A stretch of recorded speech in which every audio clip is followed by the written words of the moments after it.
Local ballet students auditioned here in Tampa for the Moscow Ballet's Great Russian Nutcracker. And I am so excited to have Judith Johnson from Studio of Dance and Moscow Ballet liaison Lisa Walker here today to give us a sneak peek at the performance and, of course, talk about this timeless ballet classic. I mean, the Nutcracker really is the holidays, right, ladies? It is. It is. Well, we are excited that you are here, and we're so excited that we are going to have a performance coming up.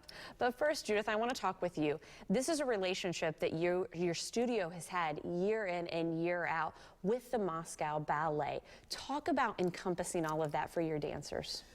Well, we audition really dancers from the entire area, not just my studio. Okay. So we have dancers from probably 3 or 4 different counties that come. They come and audition, and then they're selected. They audition before a dancer from Moscow Ballet, and then they're selected for various parts, and then we teach them the choreography.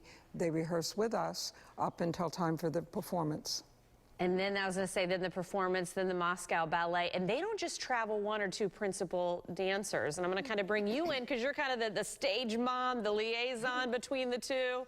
Yes. I mean, talk about the relationship that the dancers have been able to build with these professional ballerinas. You know, it's such a cultural difference that the children just bloom when they see these dancers. This is what a lot of them want to do when they grow up. And here they see the professionals, and it's the lights, and it's the cameras, and it's the people, and it's just an amazing thing for the children. And Judith, to kind of dive into the Nutcracker, you always have different choreography each year. This year, I mean, we talked about the take on the traditional Russian classic. Talk about what that means and what people can expect from the version that they would see from your studio. This is different. Usually Americans are accustomed to seeing the Balanchine version, and his version was actually taken from one very much like this that was the original version from years ago. So it's very different, particularly the second act.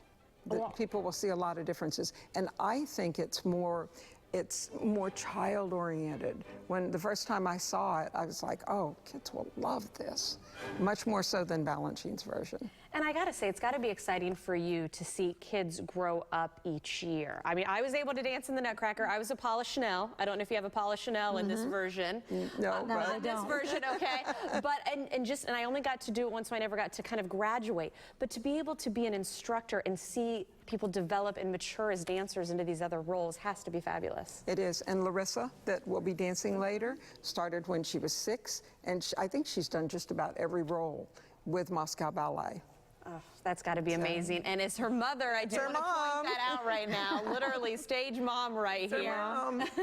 What is the performance that we're going to see today? What is your daughter dancing this year? She's going to dance the Arabian, which is probably the most controlled dance of all of the dances that the children get to do.